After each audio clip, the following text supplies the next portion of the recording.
Now let's see how socialism spread in Russia.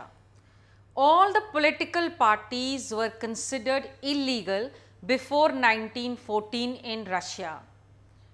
Social Democratic Workers' Party was formed in the year 1898, and due to the policies of the government, it was considered illegal. It took out newspapers, mobilized workers, and also organized strikes. Now here they believed that most of it was actually because the people could easily understand socialism, as there was collective farming. Now we see that the Socialist Revolutionary Party was formed in the year 1900, but Lenin opposed the entry of the peasants here in this party, as he believed that the peasants were not at all socialist. Some were rich peasants, some were poor peasants, some were just working as hired laborers. So he said that since there is no socialism in the category of peasants, so they should not be allowed entry into the Socialist Revolutionary Party. Now let's talk about the 1905 revolution in Russia.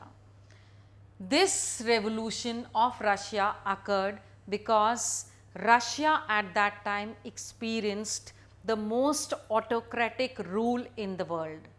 At this time too, the emperor was not under any constraint. He was all in all.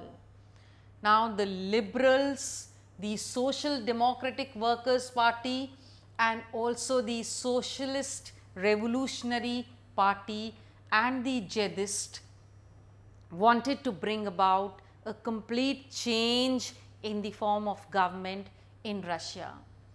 In the year 1904, the prices rose very high in Russia, and the workers started demanding that their number of working hours should come down, that is 8 hours of working per day, and they should be hike in their wages, and also they should be better working conditions.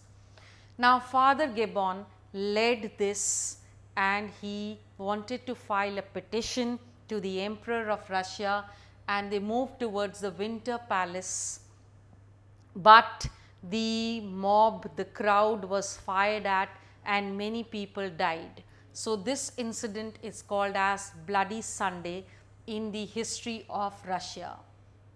After this, the Tsar for the time being allowed the creation of Duma, the parliament in Russia, but he dismissed the first Duma within 75 days and the second Duma within 3 months, and the third Duma was just finished once for all with the help of the conservatives.